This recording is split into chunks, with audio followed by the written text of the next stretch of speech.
Support this man, Black media. He makes sure that our stories are told. Thank you for being the voice of Black America, Roland. Stay black. I love y'all. All momentum we have now, we have to keep this going. The video looks phenomenal. See, there's a difference between Black Star Network and Black-owned media and something like CNN. You can't be Black-owned media and be scared. It's time to be smart. Bring your eyeballs home. You dig?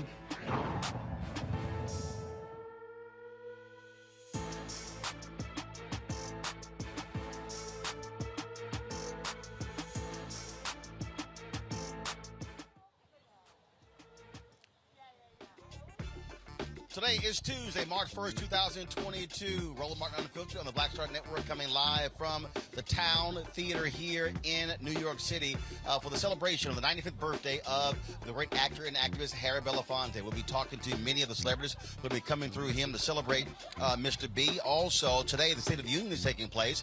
President Joe Biden is preparing to address the nation. You've got a war in Ukraine between Russia and Ukraine. You've got economic issues here in the United States. And so we've got an all-star group of guests, including Melanie Campbell, the Black Women's Roundtable, Cliff Albright with Black Voters Matter, and so many others talking about their thoughts on what should be addressed tonight for the State of the Union. Folks, it is time to bring the funk. I'm Roland Martin Unfiltered from New York City. Let's go. He's got it. Whatever the miss, he's on it. Whatever it is, he's got the scoop, the fact, the find. And when it breaks, he's right on time and it's rolling. Best believe he's knowing. Putting it down from sports to news to politics. With entertainment just for kicks, he's rolling. It's on go, roll, roll, y'all. It's Roland Martin, yeah. Rolling with Roland now. He's funk, he's fresh, he's real, the best, you know he's Roland Martin now.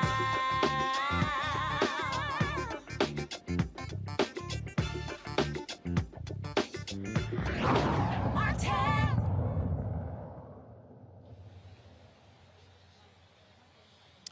Folks, we are here live at the Town Hall Theater here in New York City, where the celebration will be getting underway in less than 2 hours for the great actor and activist Harry Belafonte. Today is his 95th birthday celebration, and there are a host of actors and activists who are going to be here to celebrate Mr. B. Of course, he is a special individual to many of us, someone who is a continuum from Paul Robeson to Dr. King to Nelson Mandela, so many different folks that he has come across in his 95 years. And so this celebration is about his life, his activism, and also, of course, the role that he has played in entertainment. And so we're so glad to be here to celebrate Mr. B. Of course, Sankofa, the organization that he founded, they are putting this on, his daughter Gina Belafonte, and so many others. And so we're looking forward to talking to folks here as we celebrate the great Harry Belafonte. Also, of course, today, the State of the Union, President Joe Biden will be speaking before Congress, talking about the most critical issues facing in this country. Of course, you've got war in Ukraine, between Russia and Ukraine. You also, they're having the war here when it comes to voter suppression, when it comes to the economy as well. And so we'll be previewing that speech. Let's get right to it. I want to bring up right now Melanie Campbell. Of course, she's the president and CEO of the National Coalition on Black Civic Participation. Also, Cliff Albright, a co-founder of Black Voters Matter. He joins us right now. Dr. Amara Inya, policy and research coordinator for the Movement for Black Lives. And also, Jennifer Blimore, of course, the Director of Policy and Advocacy for CTAC. And so glad to have all of you here. Cliff, I want to start with you. The For the People Act was not passed, obviously, by the United States Senate. Was passed by the House. That still is a critical issue. Today, they're voting in Texas. The primary is there. We're already hearing from people who have issues voting there as well. And so what do you want to hear tonight from President Joe Biden, specifically on the issue of voter suppression? Yeah, Roland, thanks for asking that question, because you got a lot of people that think that the battle for voting rights is over. And so we need to hear him talk more in this speech than in the last speech he gave in the joint session of Congress. Of course, it wasn't called the State of the Union last year when he gave it. But last year, he only talked about voting rights literally for a matter of seconds. I think it was 2 sentences, and it came just about at the very end of his speech. He set the tone last year in that speech for what would then happen the rest of the year, which was basically the administration, him in particular, not really paying attention to the issue, not giving any more speeches until July, and then after the July speech, not giving another speech until January when he finally came out talking about modifying the filibuster. And so he's going to have to give it more attention than what he gave. It needs to be upfront in the speech. If we think that this democracy is under attack, then you have got to talk quickly and comprehensively about that attack early on in the speech, or else there's no reason for anybody on the other side to take him seriously. Nor is there any reason for black voters who, like you said, who are out voting right now in states like Texas, where we're seeing 1/3 of the ballots that were being returned by mail that were being rejected, right? And so there's no reason for us to then take him seriously when he says that this is a priority. So we have got to hear him set a clear tone on this issue of voting rights, letting people know that it's not over, that we need to fight, making it clear what it is that he wants to see throughout the rest of this year. And more importantly, just being courageous enough to talk about race at a time in this country where we know that there's a whole movement to get people to ignore race, to burn books about race, to take it out of our schools. The extent to which he's willing to have a conversation and talk squarely about race in general, voting rights in particular, when he talks about it in the speech and how much he talks about it, that is going to send a clear message to us as voters as well as to the opposition on the other side. Melanie Campbell, I broke the news about an hour ago that Vice President Kamala Harris is going to be traveling to Selma on Sunday to walk across the Edmund Pettus Bridge, to give remarks there as well, and to meet with civil rights leaders. And so this still is a fundamental critical issue that this administration has to deal with, has to keep pressing, even though you have Senators Joe Manchin and Kristen Sinema, both Democrats, who refuse to end the filibuster. This still has to be front and center for this administration and also in the minds of Americans. Yes, and Roland, ditto to what my brother Cliff talked about. One of the things is also, I'm sure, because of what's happening with the war with Putin attacking democracy overseas, right? Is that when we know he's going to talk about that. You can't talk about that, what's going on, and not talk about what's going on right here in the United States of America. And so I think if he needs to connect those dots, democracy is under attack globally, and in particular, our democracy is under attack. And voting rights is critical and core to being able to address that and roll back the clock on the voting rights assault that is taking place in this country. We would not have a democracy, really, at the end of the day, if we don't get that done. I think it's really important that Vice President Harris is traveling to Selma for the 57th anniversary. But that's got to be critical. You can't talk about this from a global perspective and not talk about what's happening here. And that you will continue to fight for passage of the voting rights bills that were out here, the Freedom to Vote Act, the John Lewis Voting Rights Restoration Act. Very critical and core if they're serious about saying, because they said they want to fight, then keep fighting. Amara, on that particular point, Melody talked about this being, of course, a battle, a war when it comes to democracy in this country. That's exactly what we are seeing as we speak. And so when we talk about what's happening across this country with Republicans in Arizona, right now they're trying to actually stop, of course, no excuse absentee balloting, which they've had since 1991. They saw what happened. You've had the Texas Attorney General Ken Paxton say that by them stopping mail-in balloting, that's how they allowed Donald Trump to win in Texas. And so what the Republicans are doing is advancing this big lie. They want to still elect the election in November with midterm elections, and they're laying the groundwork for 2024.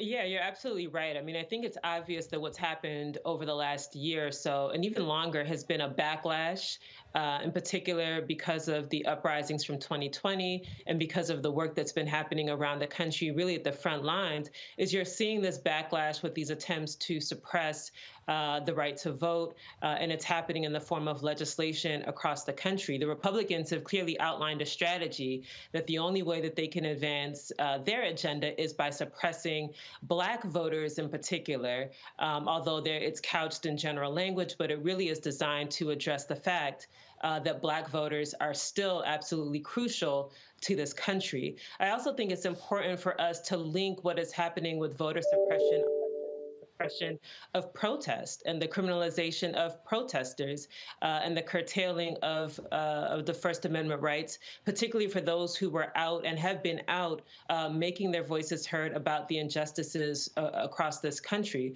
And so simultaneous to the proliferation of this voter suppression legislation, we've also seen bills in states across this country attempting to curtail the right to protest. And in fact, the Movement for Black Lives released a study just last year that showed that the federal government was actually cracking down on Black protesters, federalizing charges against Black protesters more so than any other group, which is a clear indication of this effort to target and to chill people, in particular Black people, from speaking up, and also that's in line with these efforts to curtail the right to vote. And we have to fight on both fronts. Jennifer, obviously the George Floyd Justice Act did not move forward as well. You had Senator Tim Scott, who frankly did nothing when it came to that, offered excuses, blaming Democrats for it failing, when in fact it was really his failure to bring over any Republicans and siding with a sheriff's union when it came to that particular bill. A lot of African Americans still not happy about that as well. In addition to that, just today, Republicans in the U.S. House stopped the passage of the Crown Act. It required a 2/3 passage, but in terms of an expedited process, Congresswoman, members of the CBC said they're going to move forward, try to get that going. Again, this is a perfect example. One of the Republicans even called it, the bad hair bill. And so we are seeing a Republican Party that is attacking African Americans, and all Republicans voted against it, including the 2 Black Republicans, Congressman Byron Donald of Florida and Congressman Burgess Owens of Utah. That's the state of today's Republican Party. And so it's fundamentally clear where the GOP stands when it comes to Black folks in America. So as the president of the DC Young Democrats, as a part of a chartered unit with the Young Democrats of America, we are banding together to ensure that President Biden fulfills the promises that he made. He was able to get across the finish line because there were young people who were there to vote for him. I think it's very clear that the Republicans have an agenda. So what we can do as Democrats is start to hold the president to the fire. I think there are still a segment of the party that desires to work in a bipartisan fashion, and I think that's fine if that's the decision that they're trying to make. But as far as young people, as far as progressives, as far as individuals who are very clear and open-minded about what's going on, there are just pathways that are not available anymore towards bipartisanship, and we actually have to start pushing Joe Biden to start recognizing some of those truths, because there are bills that should be passed right now that aren't passed. You had Senator Joe Manchin say that, we should hold off on a SCOTUS pick until after midterms so we know who's in control of the Senate. It's very clear that there are some people who just don't even have the best interests of this country at heart. And so we just require the president to start making the decisions that he needs to make, because we know that Donald Trump did. So with all of that, and obviously we'll hear what President Biden has to say, Cliff, even with all of that, at the end of the day, what we have to contend with is this, and that is Republicans, we know what is going to happen if they are in control of the U.S. House and the U.S. Senate come January 2023. And so you have a conundrum. You have African Americans who say we haven't seen bills being passed. We haven't seen the George Floyd Justice Act. Haven't seen the For the People Act. You got people who are saying nothing has been done for African Americans. You've got the administration who has said things have been done when it comes to cutting child poverty, how they impact African Americans, pushing forward the Affordable Care Act, how they impact African Americans. And so what is going to really be the battle? You're out there on the ground. You're out there in the streets. You're out there in rural America. What is the battle that we're going to see take place over the next 9 months in this country when it comes to getting African Americans to go back to the polls to defeat what we see is a clear and undeniable racist agenda of the Republican Party? You got 2 of their members who literally spoke at a white nationalist conference over the weekend. They're unapologetic. Yeah, you're absolutely right, Roland. I think it's going to take a couple of things. First, I think we're going to have some discussions around like the nature of this recovery, right? Just the nature of Black life overall, economics, education, and health, and so on and so forth. I was last week. I was on a press conference with our friends over at the Joint Center on Political and Economic Studies. They just did a great poll of the Black community, trying to see where we stand on different issues and the nature of the economy and President Biden's approval rating. What the poll showed is that I think it was like 61% of Black folks polled felt that that the state of their personal finances, not even the economy overall, but their personal finances were bad. Even as they still show that they were giving that the Black voters that were polled were giving 70-something support to Joe Biden. You don't usually see that, and so we've got to have some real discussions around what is at stake in terms of policy, in terms of economic policy, in terms of health policy that's going to impact our community, and including all those other policies you just talked about. In terms of policing, we need to hear from the president tonight what he can do, forget Congress, but what he can do on the issue of policing in terms of executive action. So we got to have discussions around all these issues. From our perspective in regards to voting, we're going to be, we're talking to other partners right now about having something like a voting rights contract, right? Listing out the different voting provisions, the For the People Act, like you said, because as far as I'm concerned, the freedom to vote, which was Joe Manchin's compromise, he came up with the provisions in the freedom to vote, and then he betrayed it. So in my mind, in our minds, we need to go back to the For the People Act, because that's what the ask was for. But the For the People Act, the John Lewis Voting Rights Act, D.C. statehood, modifying the filibuster, we need a contract, a pledge from all these current candidates for Congress, in particular the Senate. Otherwise, when we tell Black voters that we need to turn out because we need to get voting rights, and when they ask us, well, how do we know that it's going to be different? How do we know that they're not going to go there and just do what Joe Manchin and Sinema did, right? We've got to have a voting rights contract from these candidates, a pledge, so that we have something on which to hold them accountable. These are the kinds of conversations we're going to have, letting people know what's at stake. Because like you said, we've got the Republican Party is no longer a party. Like you said, they're going to Nazi meetings, right? It is the country's biggest hate group. And we've got to make it clear to folk that that is what at stake. But it's not just about the hate. It's about the policies that come from that hate that put our lives at risk.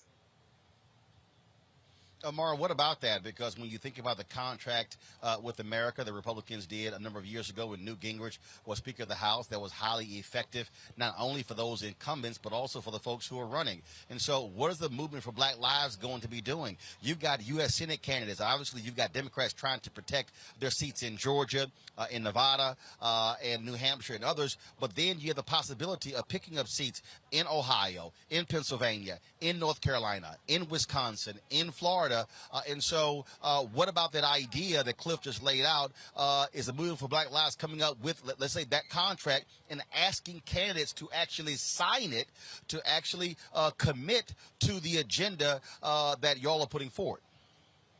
Absolutely. So we've had the organizations in our ecosystem have been at the front lines of this work prior to this new administration. And we made clear that it was really important for this administration to demonstrate, not just in rhetoric, but in actual policies that are passed that affect the material conditions of Black people. That is the way that you get Black folks to buy in and vote. What happened in the election was that everyone saw President Trump, and it was sort of the case to be made, anyone but that guy. And so that was the argument. But what it means now is that there have to be tangible policies that are impacting people's day-to-day lives. And we've been sharing this message and organizing around it in our communities throughout this country. But the very real things that people are going through have to be front and center. There was a lot of rhetoric around the economy improving toward the end of last year in Q4. Yet we know that even though unemployment decreased for other ethnic groups, we know that for Black folks, it went from 6.5% to 7%, right? So it's increasing. We know that the child care tax credit is actually slated to be rolled back to amounts prior to ARPA. So we've actually been in communities engaging folks to get what are those top priorities. There are some things that this administration can do that will affect the material conditions of people's lives. We haven't touched on student loan debt and canceling that debt. We know that for for Black graduates, they are holding about $53,000 in student loan debt compared to $28,000 for white people and white families who often have the benefit of a tax code that favors them. This amounts to real circumstances that people are grappling with in their day-to-day lives. And we haven't even touched on the cost of gas. People are spending upwards of 11%, which is higher than it was in 2020 on gas costs. So the circumstances in Ukraine and in Russia will undoubtedly have an impact on what Black folks are currently dealing with as they budget from week to week, from month to month. So to get the buy-in, there has to be tangible change in the material conditions in the lives of Black people. We have heard this from all of the organizations in the Movement for Black Lives Network, and we have tried to convey this to the administration, to our elected representatives, so that they can get out in front of these issues and have more to offer than rhetoric come midterms. So, Jennifer, here's the issue, and that is, obviously, you can pass things in the House. Democrats have done that, but the stumbling block is the Senate. It's 50-50. So at the end of the day, you've got to get beyond that hurdle. And so if Sinema and Manchin don't move forward with it, nothing gets done. And so, and I have people say, well, what do we do? And I say, well, what we have to actually do is recognize what's going on in terms of those critical states where you can pick up anywhere from 3 to 5 U.S. Senate seats. Look who pops over my right shoulder, Danny Glover. I'm gonna get to him in 1 second. So Jennifer and Melanie, y'all want y'all to finish y'all point. Get rid of y'all. He just pops in. So Jennifer, go ahead. So you're 100% correct, right? And so one tool is to abolish the filibuster, because we know if we do that, then DC can become a state, and that will really change the dynamics of Congress. We know that's not currently going to happen. So what's the other thing that we can do? Well, we know that there are people who are in the Arizona and the West Virginia legislature who could defeat both Sinema and Joe Manchin. And we have to just start to believe that as a party. We can't just sort of sit down on these people and think that Joe Manchin is going to continue to be the manna from heaven that he's decided that he is. So we really, again, have to start to push the Democratic Party in a direction that starts to, challenge it to take risk and move away from the old conventions that we need these people to be here in order to get the things that we need. I think there's more opportunities for more individuals who are going to be running in these upcoming races that are going to be more progressive, who are going to be more determined, and are willing to, again, push the party in a direction that gets us closer to what it is that we're looking for. Melanie, I don't want to rush you. Danny wants to talk, real quick. You get the final word, but he's itching to talk. Go ahead. Hello, Mr. Glover. How you doing? Good to see you. Listen, bottom line, it's been said. I did everything. We got to be laser focused on 2022. You talked about those things. I'm just speaking nonpartisanly, just factual, right, Cliff? You a C4, I'm a C3, so I'm going to stay out of trouble. But the bottom line is that we got to be laser focused on those Senate races. Like the sister said, we got to shift power. And we're going upstream because we don't have the voting rights passed. And so I think all that's been said has to be done, holding people accountable, but shifting that power so that the person from West Virginia and Arizona won't matter. All right. Melody Campbell, Cliff Albright, Amara, Inya, Jennifer Limmer, I certainly appreciate it. Thank you so very much for joining us. Thank you. Thank you. All right, folks, as I said, we're here at the Town Hall Theater in New York City, celebrating the 95th birthday of the great actor and activist Harry Belafonte. Joining me right now is someone who is a great activist, actor and activist with his own right, Danny Glover. Always good to see you, my man. Good seeing you. Hold this up right there. So you're looking clean? You're looking clean? I'm trying to be. Huh? I'm trying to stand up and not have my knees buckled. Well, first and foremost, we were talking about President Joe Biden's State of the Union speech tonight, the preview. Of course, we are entering a political season. You are somewhat of a political animal. What do you want to hear out of the president tonight at his speech? Well, I think that we, there are the issues that we have to address in the world. You have issues within a framework. I think that we have to talk about tell the truth. I mean, we want a little bit of truth of what's going on here and what has happened here in the arrangements that have happened. And I just don't want to do, what I do want to think is that we have to talk about how do we find some way to negotiate ourselves out of this, and it's not only just the United States and the Soviet Union or Russia, it is the world, that everyone's at a very tense moment at this time about what is happening here. Certainly there are promises that have been made. Often what we see is not really what is. And we know that. We know that in real politics. And I just want the truth. That's all. Let's talk about your longtime comrade in arms, Harry Belafonte. He is a tremendous individual, just an amazing life. Why did you want to be here to make sure that you celebrated his 95th birthday?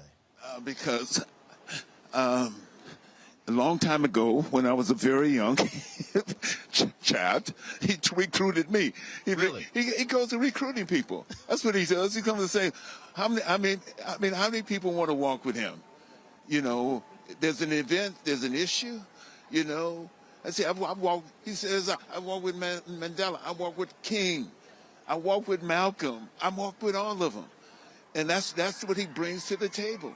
He brings authenticity. He's always brought authenticity. And that's what Harry Belafonte is about. One of the other thing is he's always, of course, he's always got loud sounds in New York City. One of the things that he's always been about as well is understanding the power of celebrity, but using it to be a change agent as well. And he said it was Paul Robeson who passed that it down. is. What did Paul say? That artists are the gatekeepers of truth. That's Carrie. He said that we have a responsibility, not only as citizens, but as artists as well. And that's what Harry has stood by.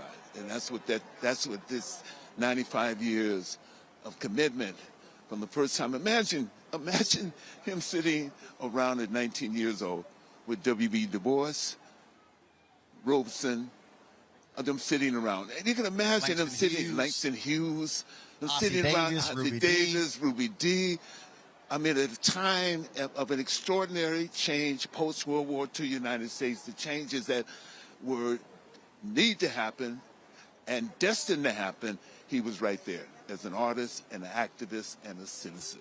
I reached out to you, and you were traveling, and I have to get your thoughts with his longtime friend, whose birthday was 9 days ago, who we lost, and that is Sidney Poitier. There's a day. We stand tall. We stand on the back of others. There you are, right there. Someone else who gave, who talked, who spoke truth to power through his work, through his majesty. Every time I looked at Sidney Poitier, I wanted to walk like Sidney. You know, I wanted to feel the seal of energy. You know, and always they call me. They presence and some have presence. They call me Mr. Tibbs. But he drew it out. They call me Mr. He drew it out. Danny, it's always good to see you. It's always great to see you. It's a little chilly, so why don't you get inside? Okay, I'll see you inside. All right, then. All right, you take care.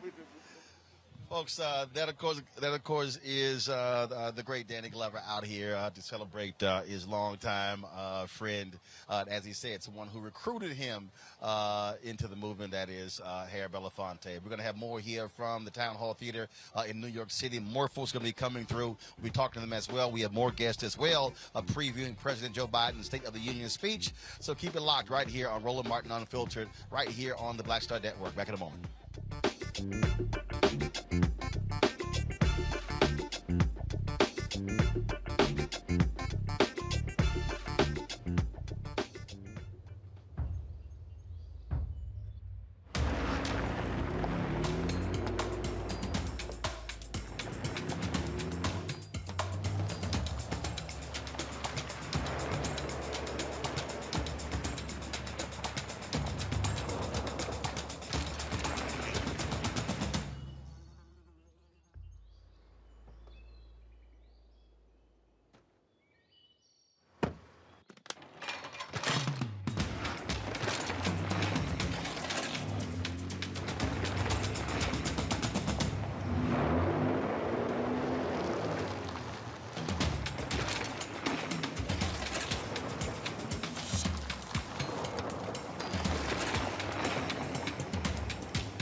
When did the damn woo-woo song just become like stupid crazy? I came home and I'm playing it around the house, you know, and my daughter was 3, Tiffany was 3 years old at the time. So I'll tell you how long ago. Yeah.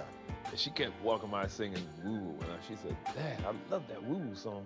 And I'm like, you can barely talk. That's not the woo-woo song. It's called You Should Be Mine. No, it's the woo-woo song. I called the songwriter and I said, my daughter said, this is the woo-woo song. And they said, well, maybe she's right. So they kind of named it the You Should Be Mine, but in parentheses, right, it's called the woo-woo song, right? Wow. So the record company went out in the street with microphones in the city and had people sing woo-woo-woo. And people were going crazy over just singing, can you woo-woo-woo? And that song just blew up. And from then, now people call me the woo-woo man. I'm like the woo-woo man, exactly.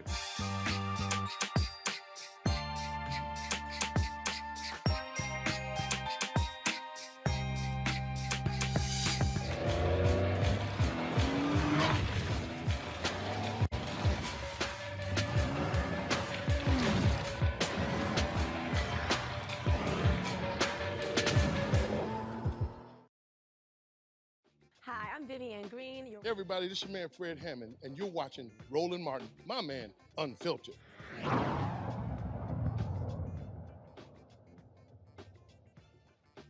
to the wide shot, go to the wide shot.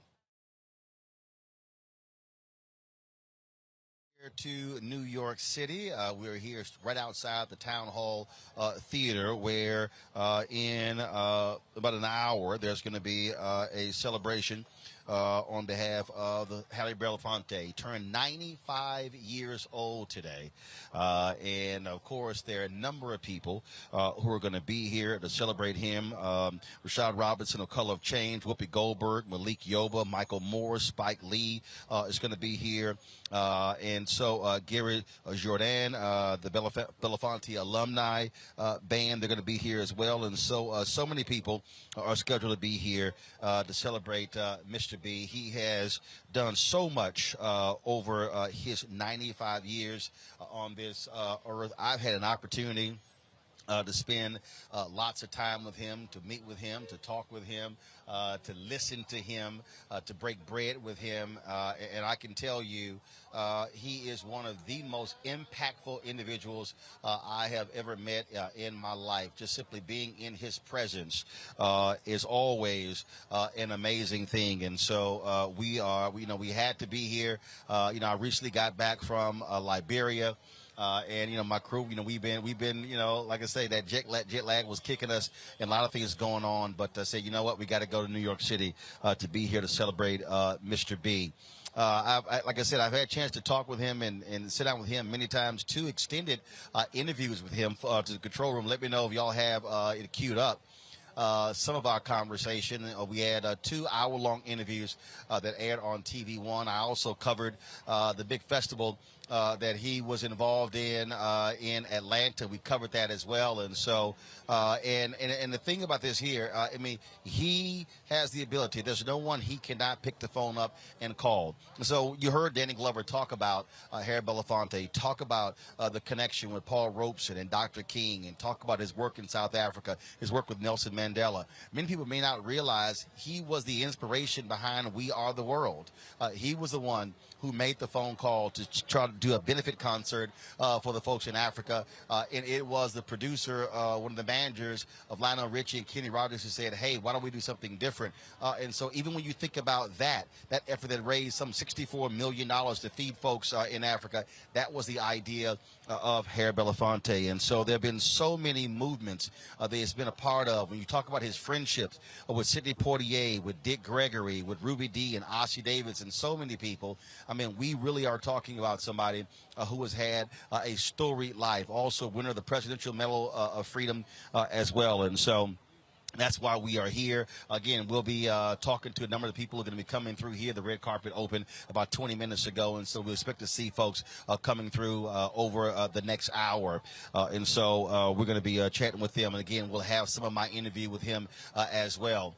As I said, folks, tonight President Joe Biden gives his first State of the Union address. Last year he spoke to a joint session of Congress, but this is his first State of the Union 1 year after being in the Oval Office. There are so many different things that have taken place over the past year that he will be speaking to, but also laying out a focus over the next year. You already have Republicans who are complaining about tonight because there was a requirement for them to take COVID tests. Folks like Senator Marco Rubio refused to take a COVID test and to actually attend the State of the Union, and so some of them are boycotting. Well, so be it.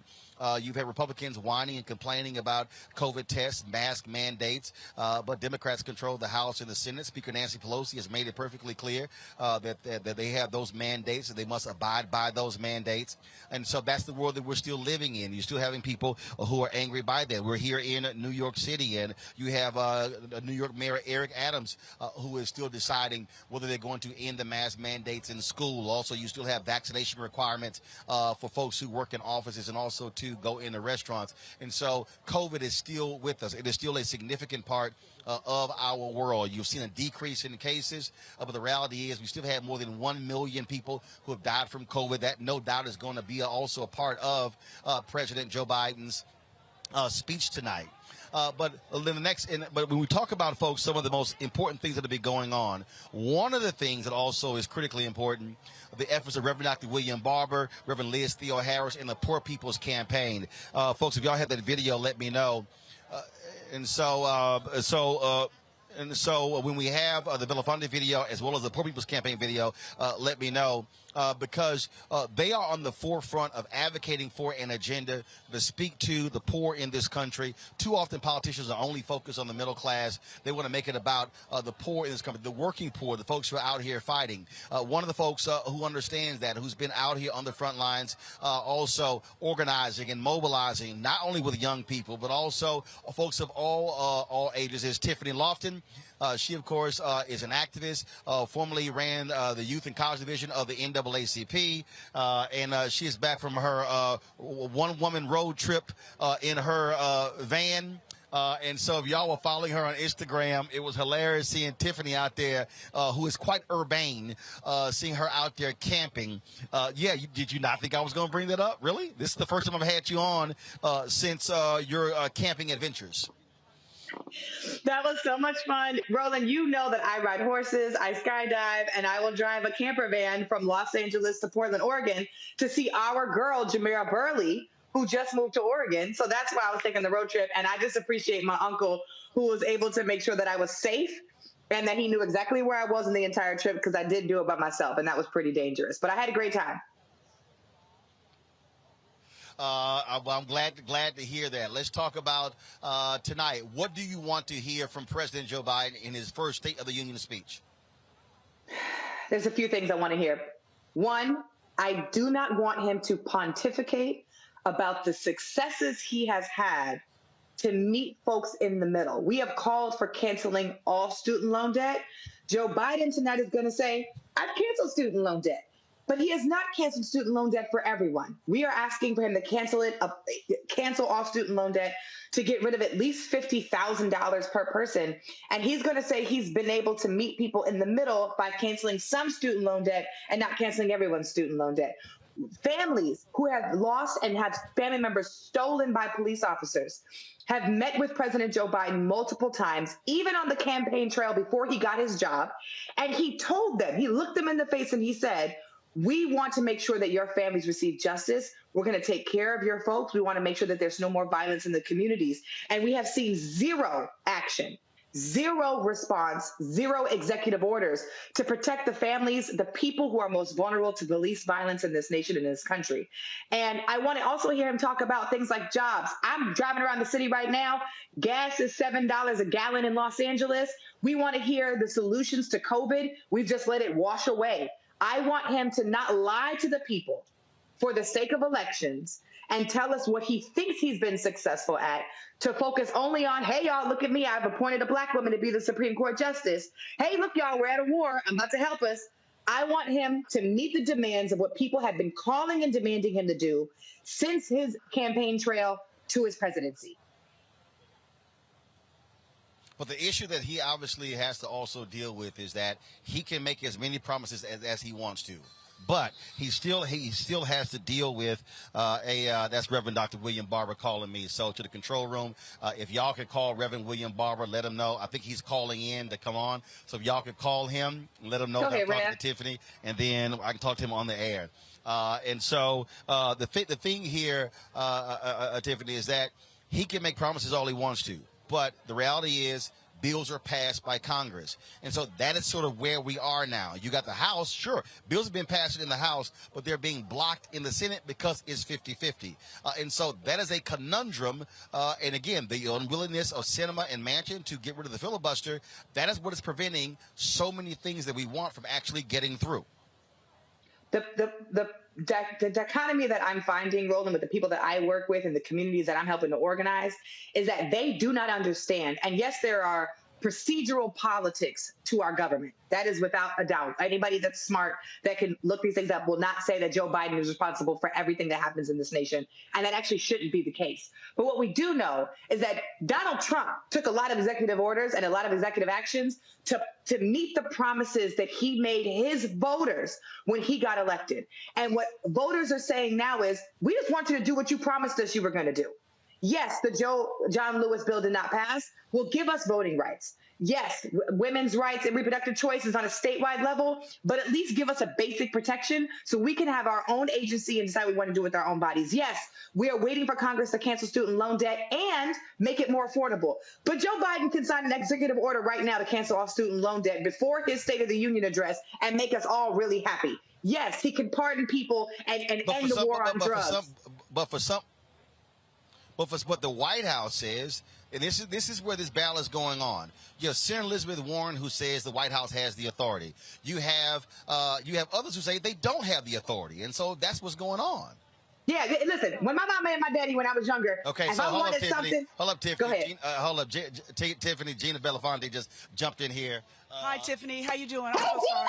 It's good to see you. You're good. Really important news, I'm sure, but I'm excited for tonight, and I'm so glad Roland's here, and that's how we're rolling this evening. Peace and blessings. Appreciate it, Gina. Thanks so much. Me and Gina were in Palestine together. It's so good to see her again. And so my parents, when I was younger, they used to say, well, you got to talk to your daddy. Well, you got to talk to your mama. See what your mama thinks. See what your daddy thinks. And we keep playing this game of politics. I don't understand why any party, why any side of the aisle plays this game of pointing the politics, other than they don't want to take responsibility. They don't want to make the decision because they're scared politically, or they literally don't have the political capital to make decisions that will benefit the community and instead need to provide for special interests. So yes, we have finger pointing going on. And I think it's clear for us to say, especially in a midterm election, where you have people like Attorney Lee Merritt, who's running for Attorney General right now in Texas. Election day is today. Early voting is today to make sure people go out and turn out in Texas. But what we are seeing is that he is going to impact midterm elections this year. And this is all going to impact him when he decides he wants to run again in 2024. We're not confused by who's in charge, who's making a decision. Elizabeth Warren and half of Congress, President Derek Johnson and Chuck Schumer, just wrote an opinion editorial about how Joe Biden can cancel student loan debt. He's just deflecting because he doesn't want to do it. And I'm going to be honest. I think Joe Biden doesn't want to cancel student loan debt because I don't think he believes it. So our job as advocates and as people and voters is to push him to do the right thing. Well, look, I absolutely agree with that. And so, look, we're going to wait to see what he says tonight, and then we're going to further analyze it tomorrow. Tiffany, always good to see you here on the show. You look fresh, Uncle. I like this. Represent. You look good.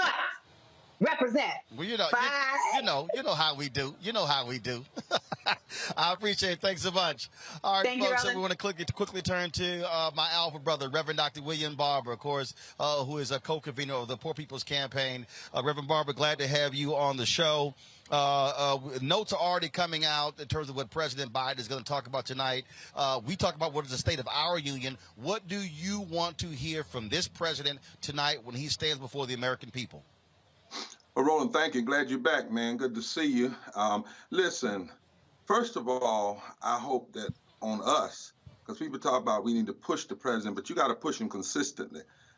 You can't let off on voting rights, even if you're a civil rights organization, and wait down through the year and say we'll do infrastructure and build back better first. We have to be consistent, and we have to connect these issues. It's not voting right versus living wages, all of it. Secondly, I'm surprised. I heard that he's not going to bring up voting rights. How are you not going to do voting rights? He's not going to do BBB. Well, if Build Back Better was that powerful and that important to saving us from COVID, just because you lose a vote doesn't mean you stop fighting. That's part of the problems that Democrats have. Now, he is going to bring up $15 in the union. That's important if you're going to fight for it all the way, because if you raise the minimum wage to $15, 41% of African Americans would raise out of poverty and low wealth almost immediately, and 31 million Americans. Now, you have to say the civil rights groups and other groups, you got to stand there. You got to agree with the 15. You got to be willing to push and see that as a race issue too, and as a class issue. You can't back away from that fight. So I'm hoping that he would, in the middle of a pandemic, we aren't going to talk about health care. In the middle of a pandemic, we're not going to talk about the entirety of the BBB. We're not going to talk about voting rights, looking at what's happening now. In fact, he's going to Wisconsin. Good. But I really believe that it's important for him to still go to West Virginia, still go to Arizona, to say, listen, after Selma next week, I'm coming right back with my voting rights piece. We're not giving up on this, and we're not saying if we get an African-American woman on the Supreme Court, which is what we should do in powerful this past time, then that is sufficient to answer the issues that we face when it comes to voting rights and this democracy. It's also pressure. You've made it perfectly clear that what we cannot do is just sort of be satisfied, be happy. The reality is, when you look at people on the right, I mean, look, they put pressure. That's right. What they did, and so let's just be honest. You've got a whole bunch of civil rights organizations and leaders sitting on the sideline, having meeting in the suites, but not being out there in the streets. When the reality is, politicians understand external public pressure. That's exactly right. And they understand all of it. There's nowhere in our history where you just went in the suite and didn't go in the street. The street opens up the doors and the strength in the suite. There's nowhere where we went in the street and we went in the back suite that we didn't go to the ballot box. It's all together. It's not separate. And to suggest that some talk about, well, that's performance activism, there's nothing performance about what Fannie Lou Hamer did and Rosa Parks did and Martin King, or what young people are doing today, or what others have been willing to do that put their bodies on the line. The fact of the matter is, if folk hadn't sat back and would have joined, it would have created more of a moral tension in the country to push these issues forward. We have to make sure folk are clear that these issues and addressing them are unavoidable. You're going to have to do it. That's why, as you and I are working toward June 18, 2022 for a mass poor people's low-wage workers assembly and moral march on Washington and to the polls. We are not giving up on these issues. We're not going backwards on these issues, and we're not going to let off on the political pressure, the moral pressure, and the voting pressure. Frederick Douglass said it, and it's still true. Power concedes nothing. It never has, it never will, without a demand. And we have to have a demand in all forms, not just in some forms. To your point about what will come up, what may not come up, the bottom line is this here: even after this speech, folks like you and others must be ready to put pedal to the metal tomorrow to say, okay, Mr. President, you didn't bring this up, but we're going to make sure that it's still part of your agenda. Exactly. And that's why, what I said to you, we're mobilizing right now. We got calls tonight with Virginia and Tennessee and groups that are mobilizing. Somebody said, well, why June 18th? Because the legislature, Congress is still in session. Why June 18th? It's because we're saying these issues are not going anywhere. Why June 18th? So we put a face on these issues. We reset the moral narrative. We build power. And then we give folk the whole summer to mobilize and organize for the poll. There are 5 Senate seats that can be dealt with and can't be touched by gerrymandering because they're at-large election. But we need to be pushing an agenda, and we need to be pushing activism. It needs to be all summer. And Roland, poor and low-wealth people now make up 33% of the electorate. And in states where the percentage between who won the presidency and who lost it was 3%, poor and low-wealth people make up 45% of the electorate. That is a power block that must be organized is made up of black people, white people, brown people, Asian and natives people. And if that comes together with Latino people around an agenda, we can actually undermine what the pundits are saying and change the whole political calculus. But we will not do it just meeting in the back room. I've been in, I know about going in suites. I know about meeting with people. But if you don't have a meeting in the street, as the Bible says, the suite is weak and ineffective. All right, Reverend Dr. William J. Barber, always glad to have you here on the show. As you said, we'll be there on June 18th. Broadcasting that event here on the Black Star Network to make sure that we're mobilizing folks around the poor people's agenda. God bless you. Take care. And you're looking good, boy. Thank you, sir. You know how the alphas do. You know how we do.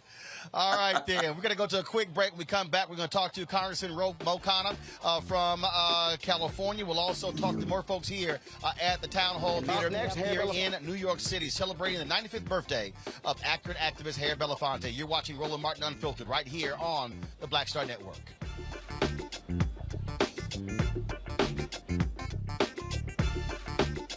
Right here on TV1.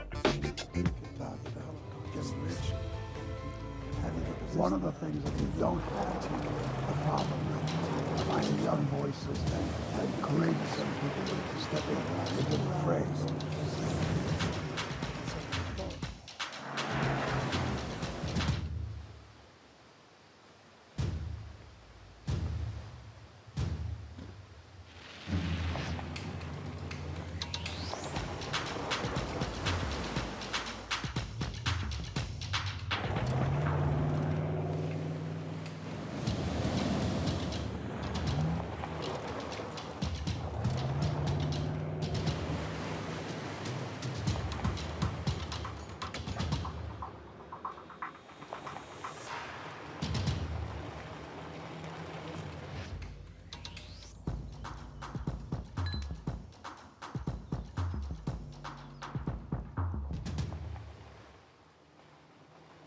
Hi, I'm Dr. Jackie Hood Martin, and I have a question for you. Ever feel as if your life is teetering and the weight and pressure of the world is consistently on your shoulders? Well, let me tell you, living a balanced life isn't easy. Join me each Tuesday on Black Star Network for a Balanced Life with Dr. Jackie. We'll laugh together, cry together, pull ourselves together, and cheer each other on. So join me for new shows each Tuesday on Black Star Network, A Balanced Life with Dr. Jackie.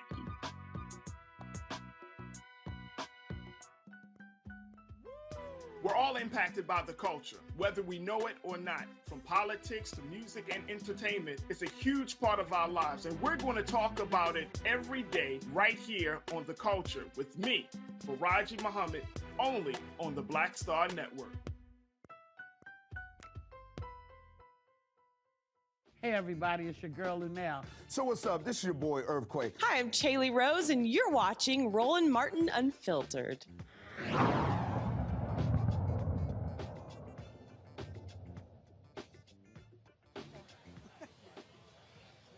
All right, folks, we're here at the Town Hall Theater right here in New York City for the 95th birthday celebration of the great Harry Belafonte.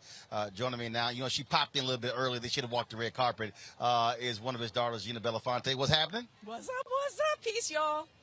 So this is, of course, you got a lot of people who are coming out on this cold night.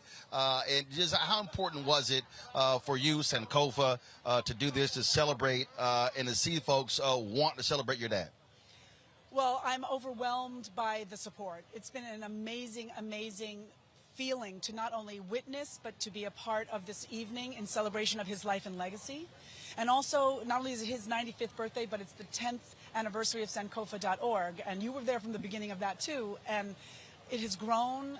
I'm excited for people really understanding what it is that we do and championing us to continue to do the work. Well, folks don't realize is your dad does not know what retirement means. I talked to Susan Taylor a lot, and she said that he's always calling Kefra Burns, her husband, over. He always has notes. He always has things that he's working on. He's got book projects, documentary projects, and so 95 has not slowed him down. Not at all. You know, I had to run a show with him, and I told him who was coming, and I told him what I was saying. I left a few surprises for him because he will be watching this tonight, and I wanted to just just have my daughter come over. This is Hello. our granddaughter Maria, and she's here celebrating. She also works with us at sankofa.org. She runs our social media. She helps me get all the T's and the I's dotted and crossed. And she also is a budding and wonderful director in her own right, an actress. And I'm just really excited that we were able to have generations in the hall tonight. So he would not let y'all do this on your own? What do you mean? We did it on our own. Yeah, but you still had to run all that stuff by him. Well, you know, I'm grateful for that. I mean, what better mentor to have? I mean, he is got so much style. He's got so much grace. He's an amazing storyteller. And he's the best mentor to have, especially for a night like tonight. Absolutely. Well, look, you know how I feel about him. That's why I got his piece hanging in the studio. Always showing him mad respect. And he, of course, I don't even have that big ass kind of painting of my father in my house. It is huge. It's 36 by 48. Well, first of all, when they had the New York Justice League, when they had the fundraiser that I MC at the Apollo Theater, I should have bought it that night. I would have got it cheaper. But I had the commission from the same. Good cause. Yes, it was. But from the same artist as well. Last point for you, for the folks who are not going to be here, who are some of the people who are going to be out here celebrating your day? Oh, my goodness. Dougie Fresh, Mr. Wave, Danny Glover, Alfre Woodard, Brian Stevenson, Aloe Black, Sweet Honey in the Rock, Lenny Kravitz, John Legend, Alicia Keys. I mean, we got to have a few folks showing up. All right, then. We're looking forward to it. Always glad to see you. Michael Moore, Amy Goodman. You got more. Alfre Woodard. Did I say Alfre Woodard? Danny Yes, you did. Yes, you did. Now it's time you get inside because it's a little chilly out here. Yeah, it's a little chilly, but I appreciate it. For the platform. Appreciate you. Not a problem. He's the best. He really is such a good guy. Appreciate it. Thanks a bunch. Folks, again, a lot of people here. I see, I'm looking over here. I just saw Lawrence Fishburne. If y'all could grab Lawrence, that'd be great. And then I'm looking, so if you can grab Lawrence for me, that would be absolutely fantastic. How you doing? We got Sweet Honey in the Rock back here as well. I'm going to be sitting here, and I know I got guests who are over here. We got the great Alfre Woodard here as well. Glad to see her. How you doing? I saw you from the street. I didn't know it was you. I said, that brother is down. Y'all need to understand, this is one of my text buddies. She is very much involved in politics. The State of the Union is tonight, so I got to ask you, because you love politics. What do you want to hear tonight from the president?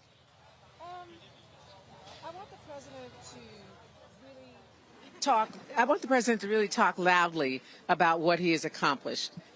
To lay to rest this whole idea that he's done nothing. People are not paying attention. They are listening to the loudest voices that are saying we're all going to hell in a handbasket. Things are underway. He is against all the odds. He is making strides. What I really want to hear is that we will figure out a way to get the things that were in that Build Back Better bill, to get those things to the communities all over the country that need it, to the 85% of the people that said, no matter what party, that said they wanted and needed things that were in there. I want 12 weeks family leave for men and women for when there is a family emergency, whether it's pregnancy or seeing to elders or just somebody not feeling well. I want the things that we said we wanted, and I think it's time to move ahead, and if the ones that aren't coming with him, he needs to stop. Look at me talking to the president. I would advise him, as a fellow human being and a mother of children, when one of the kids is having a tantrum, you just close the door and say, you know what? When you're done, you come on out and join us. But we are building right now, so I want to move forward. If people don't believe in whatever has become known as bipartisanship, that doesn't matter, because their people in all places around this country need those things. Yep. And everybody else is doing politics, and the people are wanting progress. Ticks. I'm going to talk real soon to Congressman Ro Khanna out of California, but I do want to get your thoughts. Harry Belafonte, 95 years of an amazing life. He's such a gift. We thought he was a gift because he looked so fine, and he sang so beautifully. He made us feel light and happy. He made us feel romantic. He's made us feel deep when it touches your heart as an entertainer. But he has changed our lives as a man. He's always shown up for the people, for all people. He's shown us that we have a voice, and that not only every voice, every vote, every step, every hand reaching out to touch another hand that have shared concerns, that's power. So he's given people around the world agency. If that's not something to celebrate, nothing is. I'm happy to see you. I'm just grinning. It's always good to see you as well. All right. Always good to see you. Thank you so much for stopping by. I appreciate it. I love you as well. Okay. Folks, Alfre Woodard, glad to have her here on the show. Let's go to Representative O'Connor from California. Glad to have you on the show. Of course, she is a constituent from the state, also often being a delegate at the Democratic National Convention, Alfre Woodard. Congressman, again, glad to have you here. Big speech tonight, the first day of the Union for President Joe Biden. What do you want him to tell America and the world when he stands there before the cameras? Roland, he first needs to talk about all of his accomplishments. I mean, the American Rescue Plan that under his leadership we passed has created record number of jobs. Unemployment's at 3.9%. It's put more money in the pockets of working families. We passed a bipartisan infrastructure deal. We're on the heels of passing a major bill, the CHIPS Act, that's going to bring semiconductor manufacturing back into the United States. In fact, Intel in my district is pouring $20 billion into the state of Ohio, revitalizing New Albany. So the president needs to lay that out, and then he needs to talk about what we still need to do. At the top of that list, in my view, are voting rights and climate. He's got to talk about how we get basic voting rights through in this country. It's 2022. We shouldn't be debating this issue. And he needs to talk about how we get something on climate.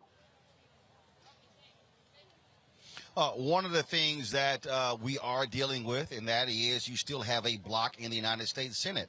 Bottom line is he's tried, others have tried. You can't get past the obstinacy, if you will, of Senators Kyrsten Sinema and Joe Manchin. And so one of the things that the president has to do is rally his base because Democrats are trying to maintain the House. They're trying to maintain the Senate as well. Well, the president needs to, I think someone like Senator Sinema needs to be asked about the Civil Rights Act and the Voting Rights Act. Would she have, if she had a choice in the Civil Rights Act and the Voting Rights Act in 1964, would she have not voted for that and abolished the filibuster to do that? I mean, why would we not abolish the filibuster to be able to get people the right to vote? I think the president needs to make that case. He needs to make the case against the filibuster tonight, and he needs to show the American public and our base that he is fighting for this. All right, Congressman O'Connor, I certainly appreciate it. Last thing here, you got your whiny Republicans upset about having to take COVID tests. I mean, my goodness, are these people so weak they can't show any leadership? It's a COVID test. Hell, I got to take one to get on the plane to go to Liberia. I know. I mean, I really don't get it. It's basically, here's the thing. It's about not you. It's about your concern for people. There are a lot of people who are immunocompromised. There are a lot of people who still COVID is a big deal if they get it. And those are the people that we are looking out for. And so I think it is totally irresponsible that they are not doing that. And it's really unfortunate. I was overseas with Speaker Pelosi. We got tested every day before meetings. So I appreciate that. I just wanted to say with Harry Belafonte, I mean, one of the things I want to celebrate is his activism against apartheid, his activism against civil rights. And even if you don't agree with every one of his foreign policy stances, he was someone who believed in global justice. So I'm glad you're celebrating him today. Representative O'Connor, I certainly appreciate it. Thanks a lot. Thank you.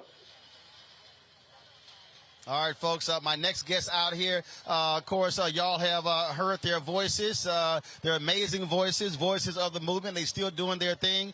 Sweetie Honey and the Rock, glad to see y'all. How's it going? Hey, how are How good to see you. Absolutely. Good to be here. Absolutely. So let's talk about out here celebrating Harry Belafonte.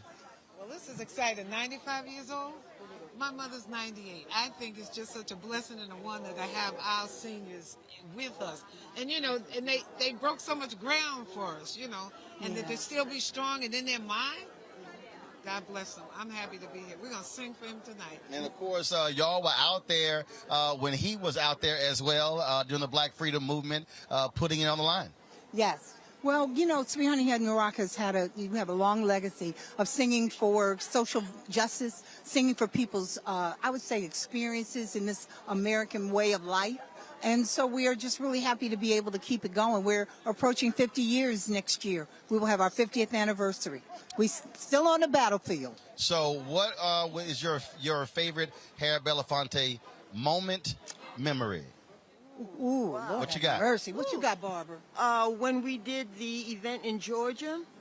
When we did the event in Georgia a few years ago, and it was a huge crowd of people.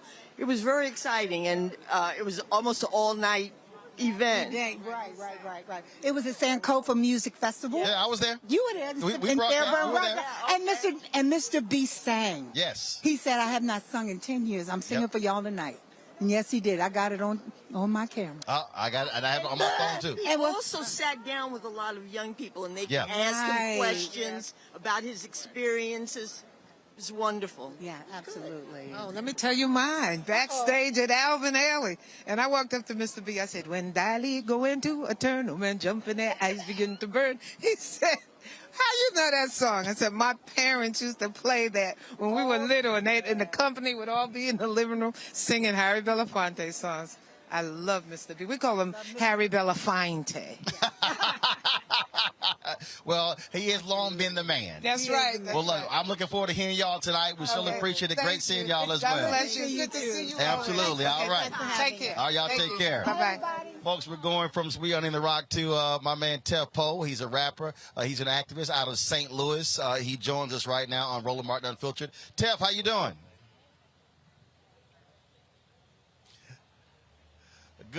Good to see you. Good to see you. I've disconnected, so I can't hear you. If y'all can plug me up, please. Right there, plug me up. Tef, first and foremost, let's talk about. Well, before we get to State of the Union, I do want to for you the opportunity to share your thoughts about Harry Belafonte. Can you hear me?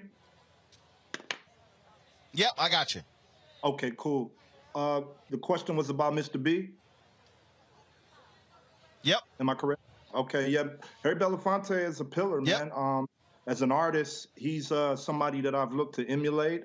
In my own work, I often say that it's my goal to not be the person that's coming to Mr. B. I want to be Mr. B. I don't want to be the activist that's coming to Mr. B trying to get folks out of jail. I want to be the person that can show up with influence in the industry, influence in the hearts and minds of our people musically, culturally, and still politically put it all on the line.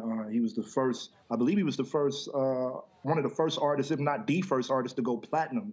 And to be that big, sell that many records and still say, hey, I'm going to show up and influence this game and influence the civil rights movement and leave a lasting mark, that says a lot. Well, in many ways, like him, Tef, you're not focused just on music. You are very much involved in what's happening in the streets there in St. Louis and other parts of the country.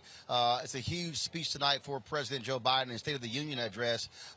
So what do you want him to tell St. Louis? What do you want him to tell the communities that you spend a lot of your time in?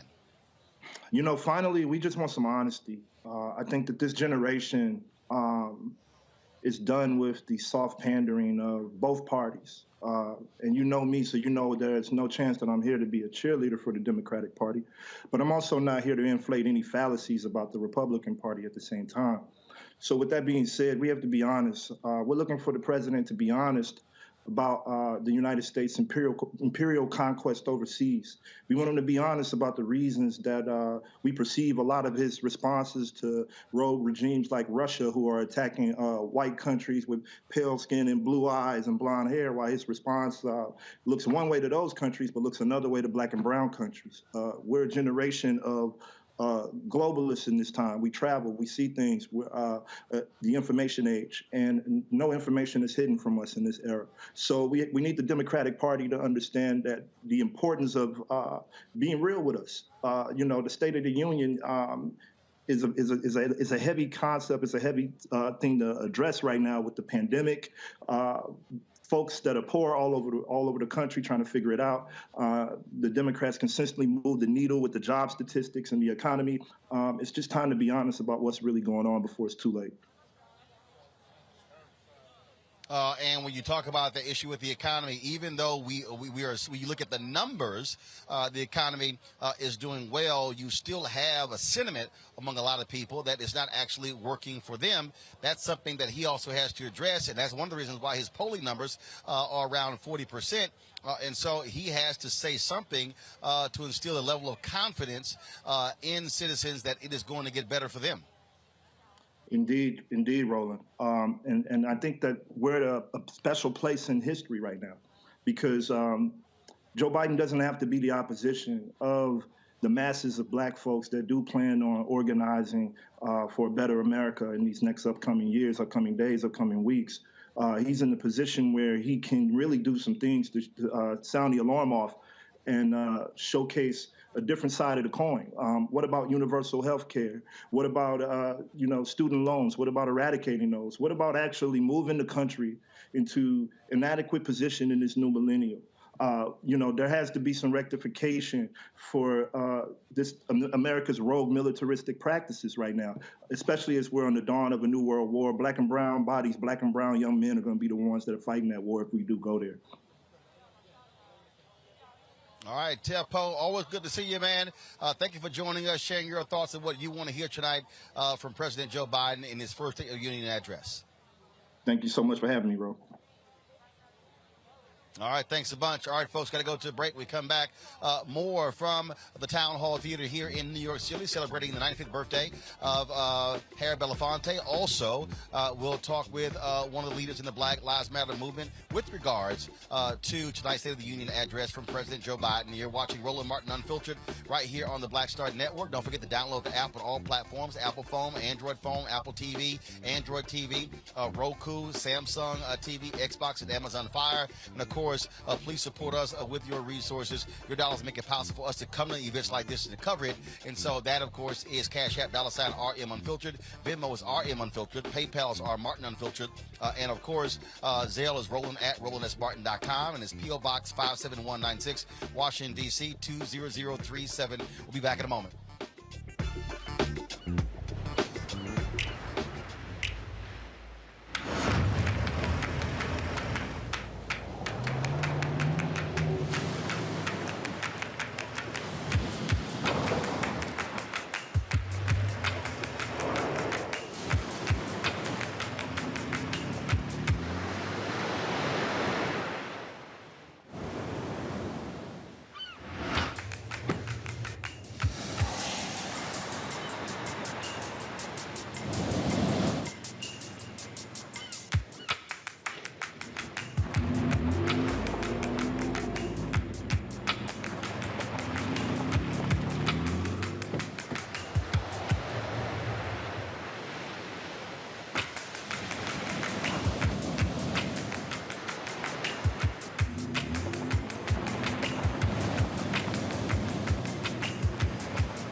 Don't you think it's time to get wealthy?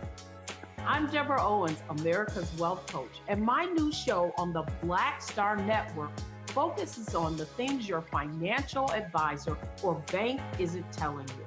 So watch Get Wealthy on the Black Star Network.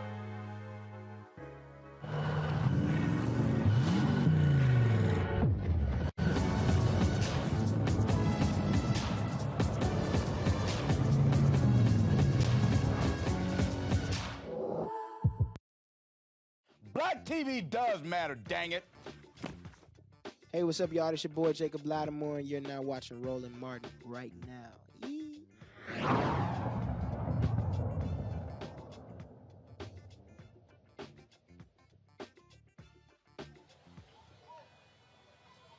All right, folks, we're here in New York City for the 95th birthday celebration for the great actor and activist Harry Belafonte here at the Town Hall Theater. Folks are already arriving. Lawrence Fishburne has already arrived. Alfred Woodard, Dougie Fresh is going to be performing as well. Malik Yo was one of the folks who was here as well. Lots more folks are coming through. Michael Moore, Amy Goodman, Spike Lee, and so many others.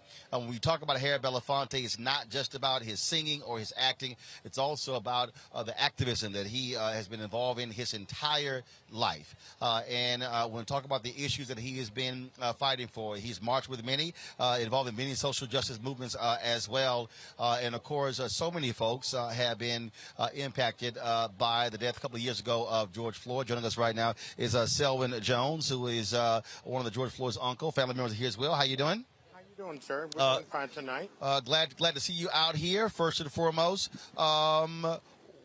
When you think about Harry Belafonte, not just someone who's a singer, but when you talk about police brutality, when you talk about the social issues, he's someone who has always been there, never want to be shy about standing out in front. They started this back in the 50s and 60s, man. You know, and these are the pioneers of advocacy. So these are one of the first people that we as black people looked up and says, hey, man, he's making a difference and a change. Especially back in the day that he started, you know? And so y'all are here as well. Why was it important for you to be here? A soulful heart wanted to just wish Mr. Belafonte a happy 95th birthday. When you get 95, everybody in the world need to come holler at you. You know what I'm saying? That's true. That's true. You know, we come and give a shout out. This is our executive director, Ms. Liz, and she wants to say hello. Mm-hmm. Hello. Microphone. Got microphone. I just put her on the spot. You're not talking to the microphone. I just put her on the spot. Mr. Belafonte, to me, showed class, and because of the class that he's shown, he taught me how proud to be a black person. He chose parts that he played that uplifted us even back in the 60s and 70s. And we didn't have a lot of movies that we could watch that had such a positive impact on us. All right, then. Well, first of all, tell folks what Soulful Heart is and what it entails. Hello, everyone. Happy birthday, Harry.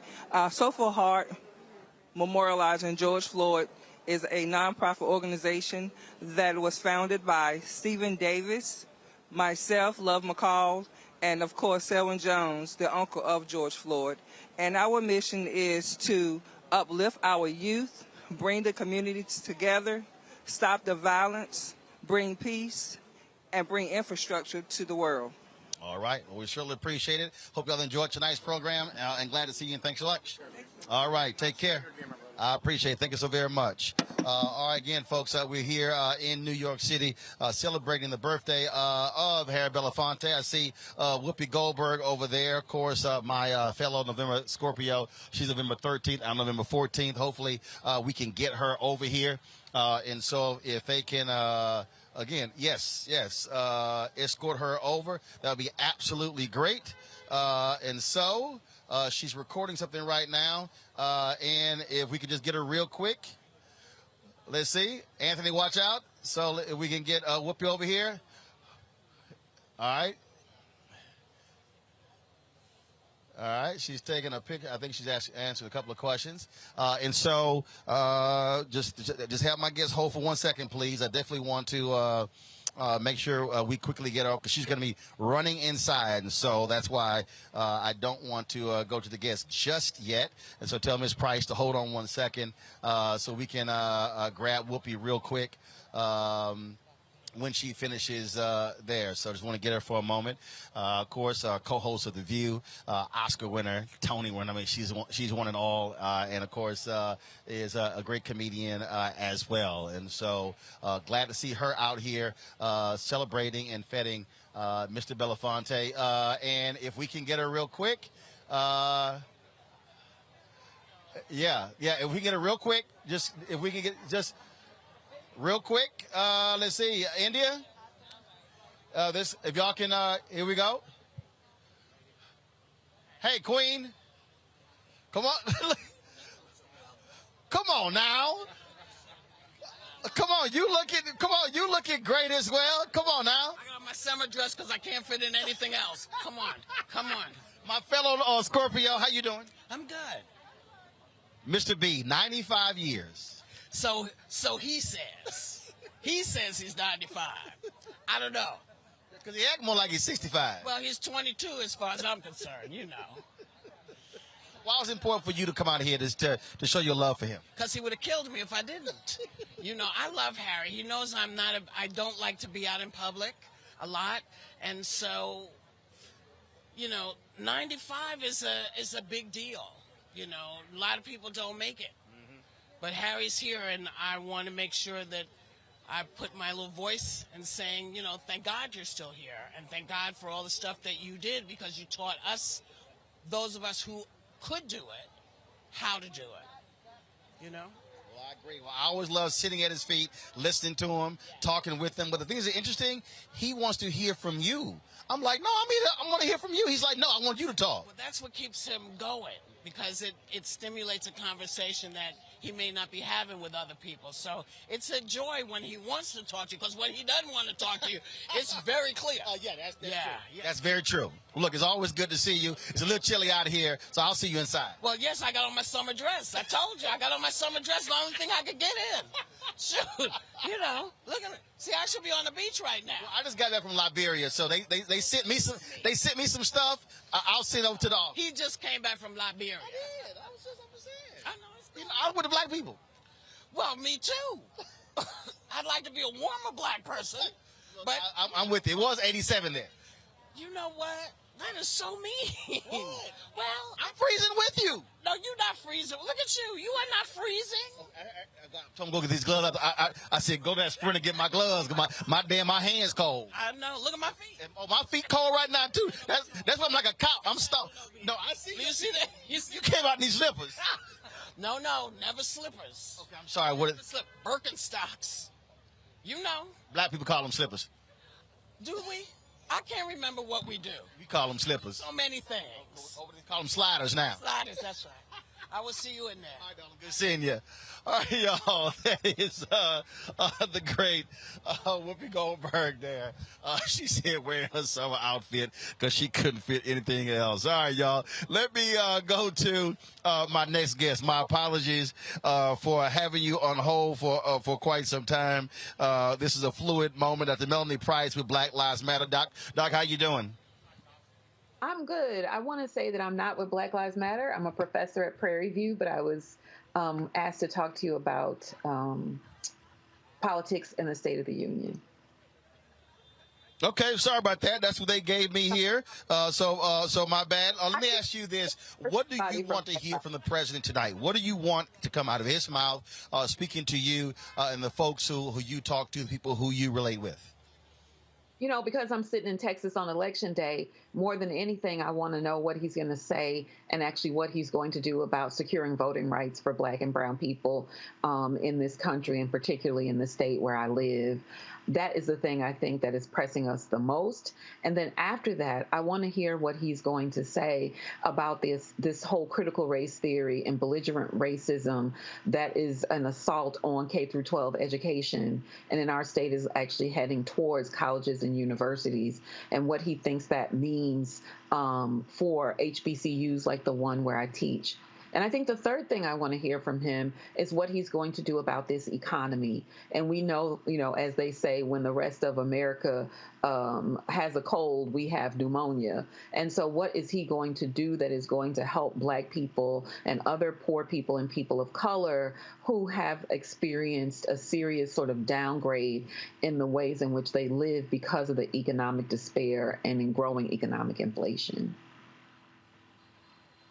Obviously, the president recently appointed the first African-American woman to the Supreme Court.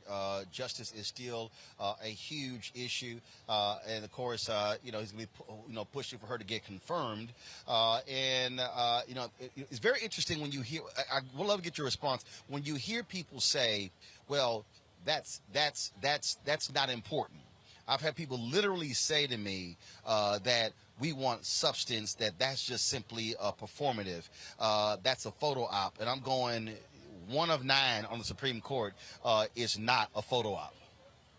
No, I think when you look at what is happening with voting rights, when you look at the assault on Roe v. Wade, when you look at the end, really the pulling of the teeth of the Voting Rights Act, when you look at whether or not we decide that corporations are people, all of those are decisions that have been made by the Supreme Court. And so having a person on that court who understands the plight of African Americans, who understands the plight of African American women, and who is able to speak to the experiences of people who are discriminated against, it is my hope that that will mean that she will serve as a counterbalance to some of the conservatives that we have on the court now who would like to see us move back to a time, I think, where Jim Crow existed, where people were segregated on the basis of education, where women did not have control over their bodies. And so I think conservatives have done a really good job of focusing on the Supreme Courts, and we sort of dropped that ball, and now it's time for us to pick it up again so that when we can't get legislation moved forward, we at least have the court as a backstop in order to secure our civil rights. Black women played a huge role in the 2020 election. They are the one group, they frankly, and a Republican told me this, they hate Republicans more than any other group. And again, folks are already looking at the November turnout. They're looking at they're looking at what's going to be happening with the midterms. And what do you think is going to take to get people focused, to get them motivated to come out to the polls? I've heard people say, look, we gave Democrats the majority in 2020. They've done nothing with it. We haven't gotten what we wanted. But the reality is you still have this 50-50 deadlock, if you will, in the United States Senate. So what do you think he needs to say that will get the attention of African Americans to say, hey, we got to keep the momentum going and not roll back what we've seen and potentially have Republicans take over the U.S. House and the U.S. Senate come January 2023? Sure. Although I'm interested in seeing what he's going to say tonight, I really don't think there's anything left to be said at this point. I think the faith of groups like African Americans, like women who support reproductive choice, like Latinos who are interested in better immigration policies, I think the time is for action. And what he needs to do is get Ketanji Brown Jackson through as a Supreme Court nominee. What he needs to do is secure legislation to protect voting rights. I think what he has to do is demonstrate that he can get the things done that he promised that got people to vote for him in the first place. And if he can do that, if he can make any progress on that front between now and the general election in November, I think the Democrats everywhere have a better chance. All right, then, Dr. Melanie Price, I appreciate it. You're down there at Prairie View A&M University, not far from my hometown of Houston. Y'all know about voting issues. Waller County has not been kind to black students there as well. So when you talk about voter suppression, Prairie View A&M University has been ground zero for a lot of battles dealing with white folks there in Texas over using the power of their vote. I marched with 100 students today to the polls, and we are tired of having to fight this battle, but we are not afraid, or we do not recoil from it. And so we are still on the battlefield to make sure that black students at historically black colleges and at colleges everywhere have access to the vote. All right. Well, tell Dr. Ruth Simmons I said hello, and I look forward to coming back and doing a Roland Martin Unfiltered from the PV campus. We would love it. I appreciate it. Thanks a lot. All right, folks, we're going to go to a break. We're here, of course, in New York City for the 95th birthday celebration for the great actor and activist Harry Belafonte. We're here at the Town Hall Theater. And so when we come back, we're going to chat with Malik Yoba, as well as some other folks here as well. The program is going to be starting real soon. We'll be done in less than 15 minutes. So let's take this quick break. We'll be back on Roland Martin Unfiltered right here on the Black Star Network.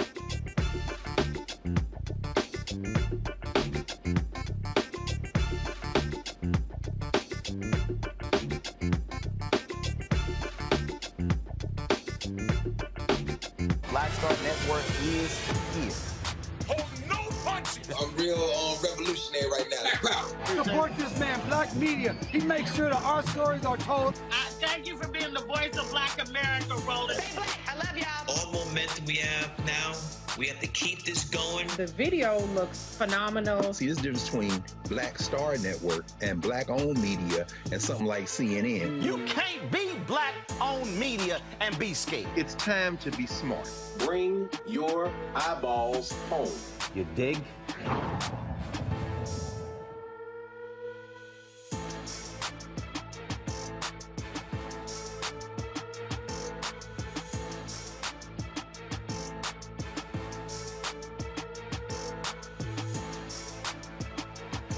Hi, this is Cheryl Lee Ralph. Hello, everyone. It's Kiara Sheard. Hey, I'm Taj.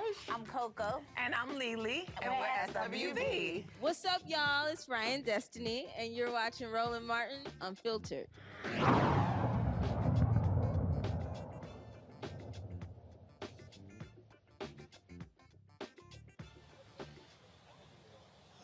All right, folks, we're here live in New York City celebrating the 95th birthday of Harry Belafonte. Joining us right now is Malik Yoba. You are not ready. You are not ready. What is this? What is this costume that you are wearing? Look. I want to know. Everybody ain't able. No, you look good. You are. Everybody ain't able. You are looking good, my brother.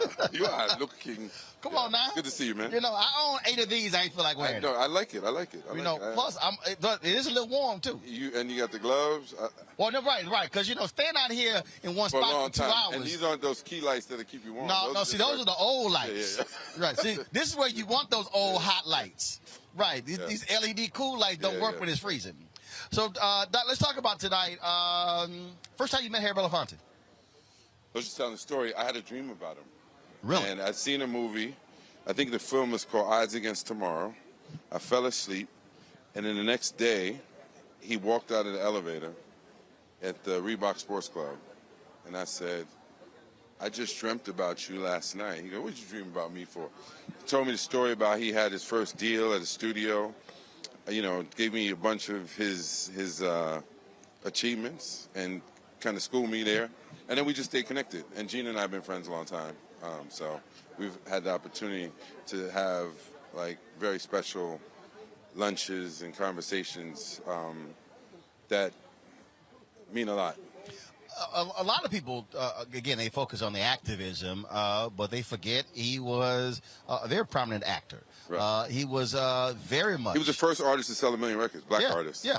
Yeah. I mean, he was the first dude to have his own deal, a variety show on television. So, and he also understood ownership, because one of the things that he said is he did not want to get caught financially like Paul Robeson was. Right. He said he wanted to make sure that he was that was taken care of. Right. So talk about not only just that, but being able to sit with him and listen to him, because every time you're sort of like when I interviewed Barbara Jordan when Thurgood Marshall died. And she said it was always amazing just to sit at his feet and just to listen to him. Yeah. That's sort of how I look at Mr. B as well. 1,000%. I mean, I've recorded those lunches. You know what I mean? It's been that important to me that I want to make sure that I have this memory. And I wish we could have done them weekly. I haven't seen them in a couple of years. What's happening? No, it's. I mean, man. I mean, when you see our elders when they were in black and white, and then literally in black and white, right? That's how we first saw them. And then you get to see them in color. It really feels like living history and an honor, bro. And it makes you feel that you have your responsibility to do your part to keep that going. And so that's what we're doing every day, all day. All right. Well, look, we're looking forward to tonight. It's going to be great. And Gina said he will be watching. And so I'm quite sure he'll be critiquing. Yes. All right. Good to see you, bro. Always, man. All right, then. Boom. All right, baby, y'all. Malik Yoba here in New York, celebrating, of course, Harry Belafonte. In a moment, we're going to be chatting with my alpha brother, Dr. Cornel West. He just showed up as well, so we'll be chatting with him as well. So let's do this here. Let me look over here. And he's moving real fast down the line. I was going to toss to a video, but I want to go ahead and grab him. Rashad Robinson is here. Rashad, he without his hat on? Shocking. So we'll chat with him in a second as well. So let's do this here. I want y'all to roll some of the interview with Harry Belafonte. And if we got to dip out of it, we'll do that. So go ahead and hear some of my interview, one of my couple of sit-downs that I had with Mr. B. I read your book, and read your book, My Song, A Memoir. And what was really interesting is when you talked about why you needed to do this book, why you needed to do the HBO documentary. Because with Marlon Brando, your longtime friend, passing away, all of that history died with him. Yes, there's a whole culture in America that's deeply committed to the politics of progress. And a lot of people play a role in that culture, but they play it quietly.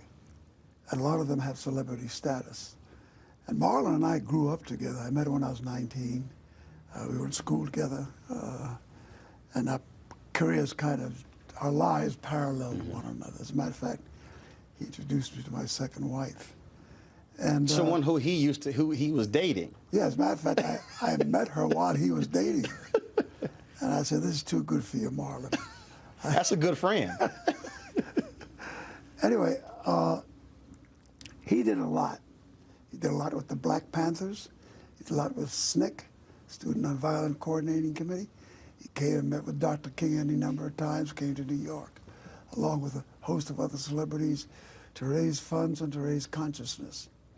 And I think America needs to know that they have citizens who do this on a much larger scale than the press is able to report or chooses to report. So when he passed, I saw the void that was there as far as my soul was concerned, because I lost a very good friend.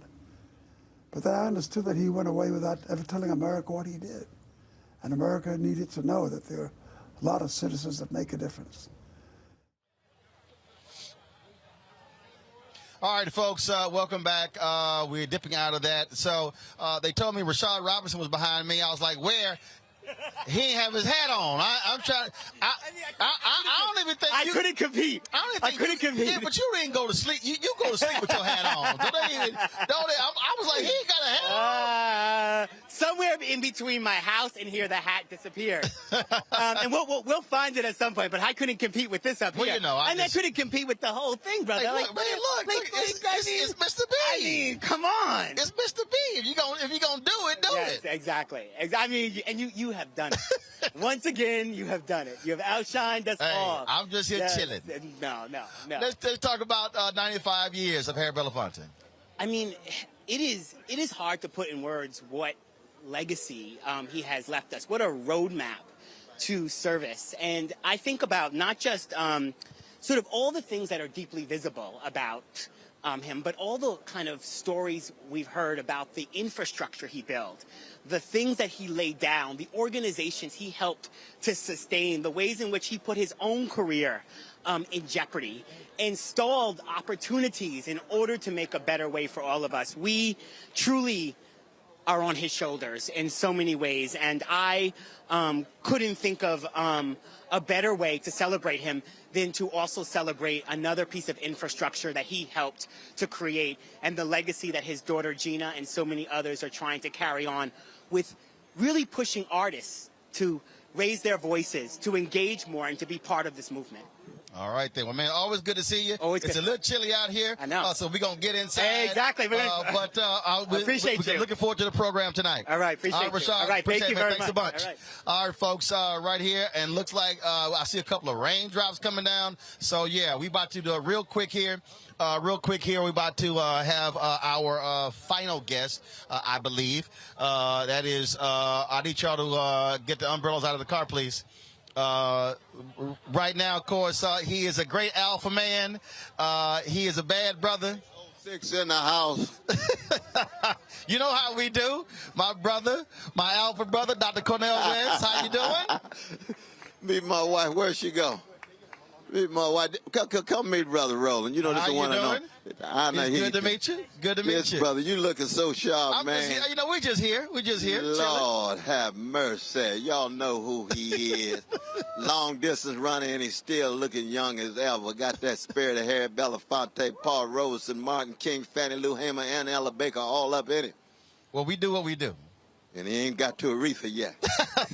Well, see, that's that line. But see, the other line, that line of Frederick Douglass, Ida B. Wells, Barnett, Robert Abbott, Chuck Stone, A.I. Scott, John true. Johnson, Lerone Bennett, Simeon Booker. Those are the great intellectuals in the world of journalism who were truth-telling and justice-seeking. Isn't that the truth? Glenn Ford, we just lost. Martin Delaney. God, that's what Du Bois is in there as editor of the Crisis. The Crisis. Herb Boyd.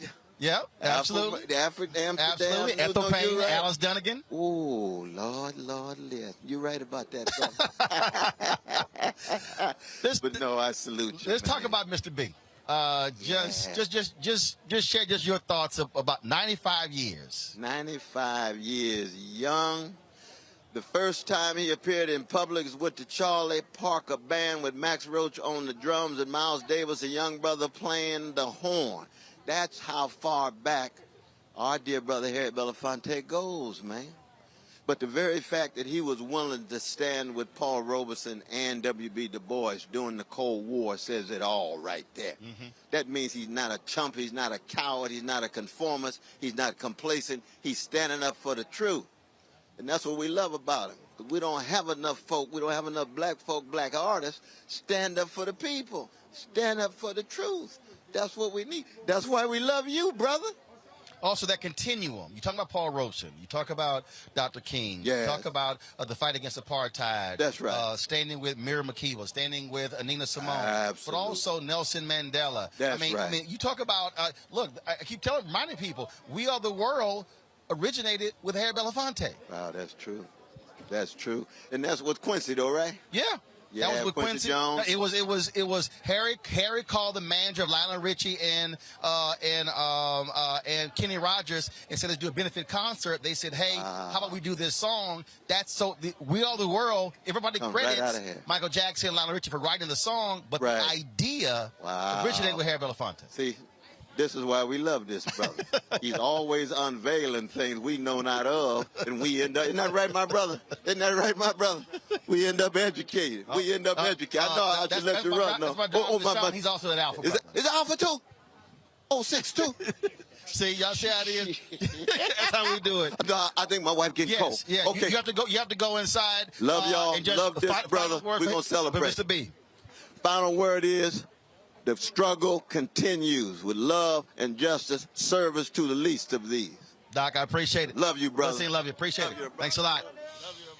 Folks, that is the great Dr. Cordell West, folks. It is going to be a great night. Like I said, there are so many people who are out here who are still coming through here, and so some folks still arriving. I see Reverend Sharpton. He just arrived.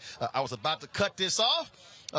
So I hold it to get a quick word with him about Harry Belafonte. So let's do this here. Let's go back to our video of Harry Belafonte, and then when Sharpton gets over here, then we will then dip out of that and hear from him. The history and could comment on it. And as I started on that path, I ran into a lot of other people that had parallel histories to Marlon, and I thought they should be in this story that I was attempting to tell.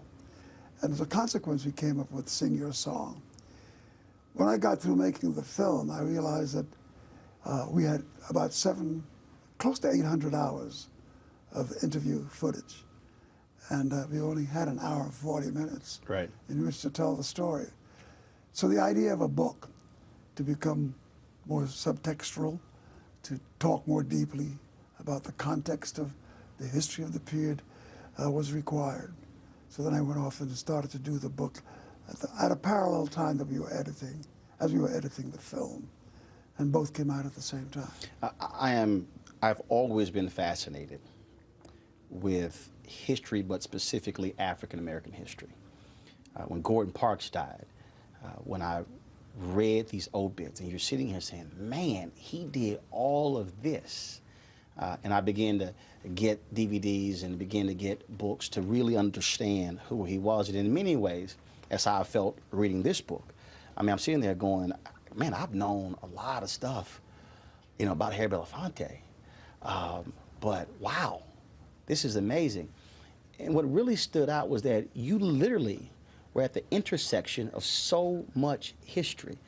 Paul Robeson, W.B. Du Bois going to dinner, Dr. King going through SNCC and all of those folks.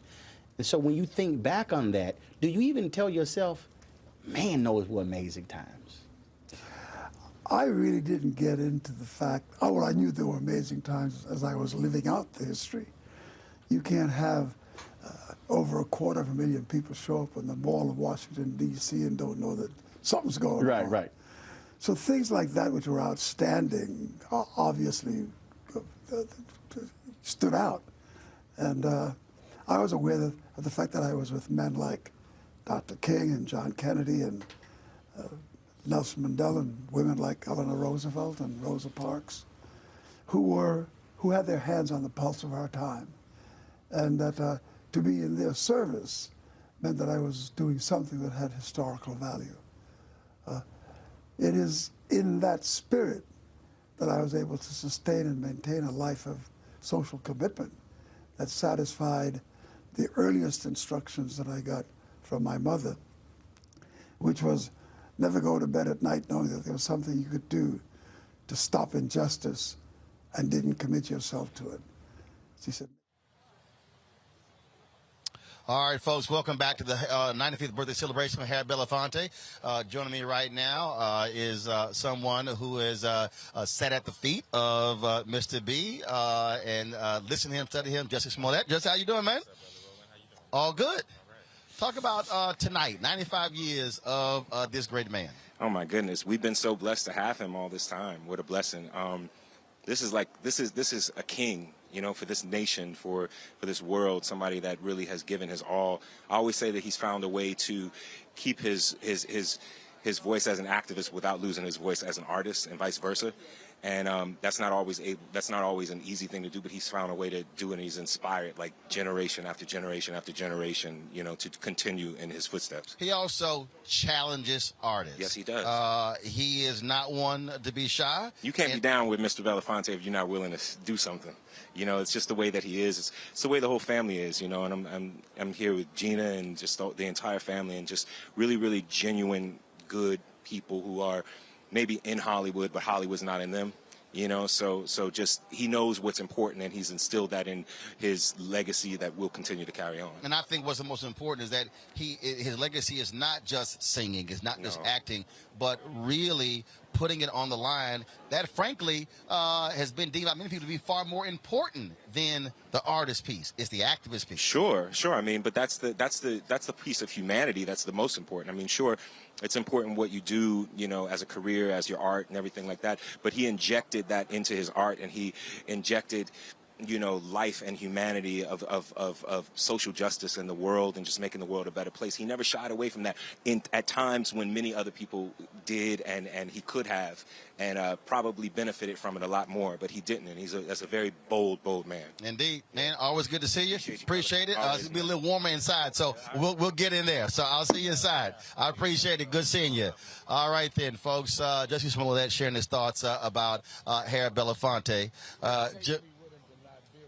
I'm protesting. What? You know, I'm just saying. And he didn't bring me one of those African garments back either. He's been showing off all over the gram on all of these royal garments, garments that they gave him because they know he's the voice of Black America. Next time he goes, he should take a poor preacher from Brooklyn with him. Well, glad to see you. They did mess up. They gave me a medium, and so I can't wear that. So I'll be sure to send that to your office. I'll send it to your office. Hold on, gotta get your thoughts. Just 95 years of Harry Belafonte. 95 years of one of the greatest artists and actors, but one of the greatest activists. Who can say that they were instrumental to Martin Luther King and Nelson Mandela and even young activists today. I'll never forget when we started marching in New York, Harry would come out and march with us. And he'd sit in his apartment and tell me stories about Dr. King and about Nelson Mandela and lecture us that if you're not sincere, if you're not going to really be about it, don't do it. This is not about a career. This is about a cause. 50 years, 100 years from now, some young artist comes across this video. They see this celebration. What should they take from what this man has done?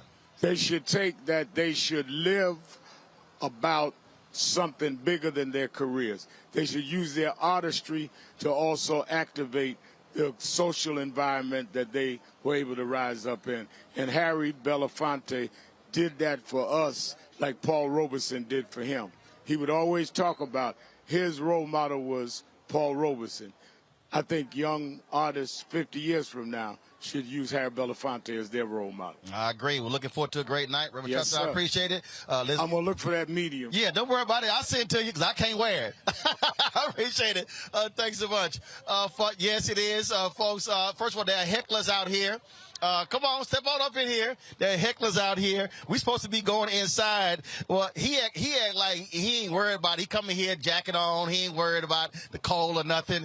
Spitting this way, y'all. Former CEO of the NAACP, Ben Jealous, of course, ran for governor, Maryland as well. What's up, man? It's good to see you, sir. Likewise. Like this look, man. Well, yeah, I'm just chilling. Christopher, hold up. You growing the beard back. Last time I saw you, he walked up to me. I was like, who the hell's this light-skinned dude? You're like, who's this white boy? Who's this white boy walking over to me like he know me? No. I got a bunch of, my mom with the same skin tone as you, so that, look, trust me, you walked up, I'm like, yeah, that's a brother. Good to see you, man. Likewise. And you have evolved beyond the ascot, man. This is a whole new look. Well, because see, the problem is, here's what happened. People kept expecting the ascot. Yes. And see, I can't have them expecting. And you had some unexpected about ascots. You had some serious ascots. Yeah, and so it was like, yo, dude, we're the ascot. So I had to, like, retire it. Yeah. So I'm going to bring it back out. Okay, good. But I had to hit, because now they don't know how I'm going to come. Yeah. Because it's like, since I lost my digital show, they're like, dude, you wear T-shirts on the show. Because, you never know what, I mean, COVID happened, right? Like I had like the Malcolm X goatee since, like, that was a thing. And then COVID happened, like, let me try new beards. So there you go. It did, but they were just anticipating it too much. Now they kind of like, man, we don't know what he gonna come with. So that's how we do it. Let's talk about Mr. Harry Belafonte. Oh my God. Man, 95 years. Your first time meeting him. I can't remember the first time. It was probably when I was an organizer in Harlem as young. But I'll tell you, the last time I was on stage with him was him and Sidney Poitier. And I was at the Image Awards. And it was me and Paula Patton on one end, and him and Sidney on the other. And for the only time in 5 years of broadcasting the Image Awards, I missed my line. Because I was so mesmerized. Right, because that night, the night that you're describing, because y'all don't realize this. So you and I talked, and you told me, hey, because no one didn't know that they were going to present together. Yes. And so when you told me that, and I immediately called Harry, and I said, hey, I've never met Sidney Poitier. Yeah. I got to meet him. And we have to. So what You're happened? a black man in America, Sidney Poitier. I mean, that's why I missed my line. Right? So you're like, when they came out, I didn't even see the award. I actually went backstage. Because I was like, yo, I'm not going to miss him. I'm like, look, he probably going to book. So I was waiting backstage that was the night when y'all walked off. That was a crazy night backstage because that was the night that we had Prince present to Halle Berry, and she didn't know that he was going to be presenting to her. And I'm backstage, and I'm like, I heard Prince might be here. And she's like, I'm his biggest fan. And I'm like, every sister says that. And she looked like she was going to cut me. I was like, you know what? You're Halle Berry. If you say you're his biggest fan, sister, you're his biggest fan. Like, who am I? Right. But that night was amazing. And when those two came out, I mean, the audience just erupted. And it showed you how they are, those two were seen as royal. And again, 9 days apart in birthdays. Yes, incredible. And they were actors here in Harlem when they were young. And they came out to Hollywood one after the other. These are basically the two first black leading men in Hollywood. And they started out as boys up in Harlem. It's a beautiful story. And Harry's that guy. Well, first of all, Harry kind of, Sidney owed him because remember, Harry had to work that night. and Sidney was his understudy, and then that's how Sidney came out to L.A. because the director was watching, and so Harry was like, "Damn, you still owe me, bro." You still owe me. No, man. Brotherhood's a beautiful thing. But the thing, one of the reasons why I want to be out of here, first of all, I always love just sitting and talking with him. But people really don't get it is that being in his presence, I mean, you're literally sitting with living history.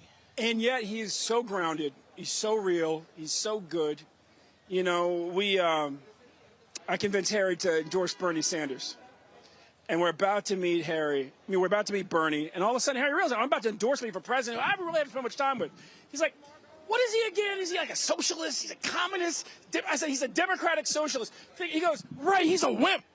You know, that was just it. It was straight up Harlem. You know, straight up, he's a wimp. Which is hilarious because Dr. King was a socialist. Yes, no, that's exactly right. And, you know, Harry came from a different day, you know. And when the only thing really mattered is, are you an anti-racist? And that's what he's dedicated his life to, is fighting racism with courage, frankly, lifting all of us up.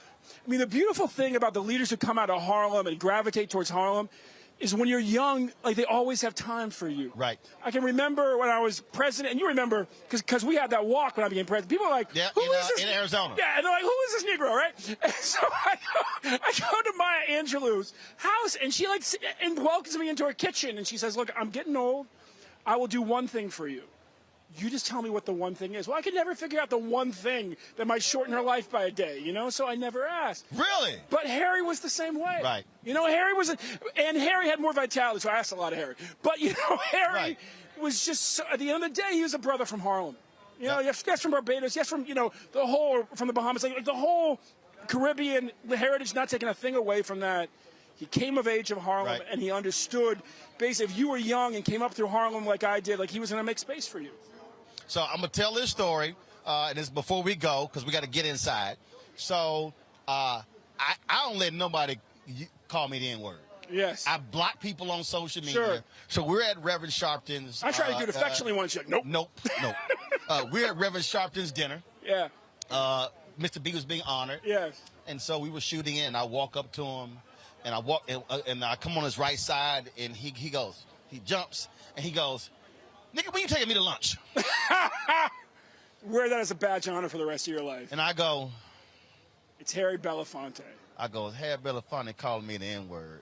And I go, I'm going to let you slide, call me the N-word. I'll wear that as a badge of honor. I said, I'm going to let you slide.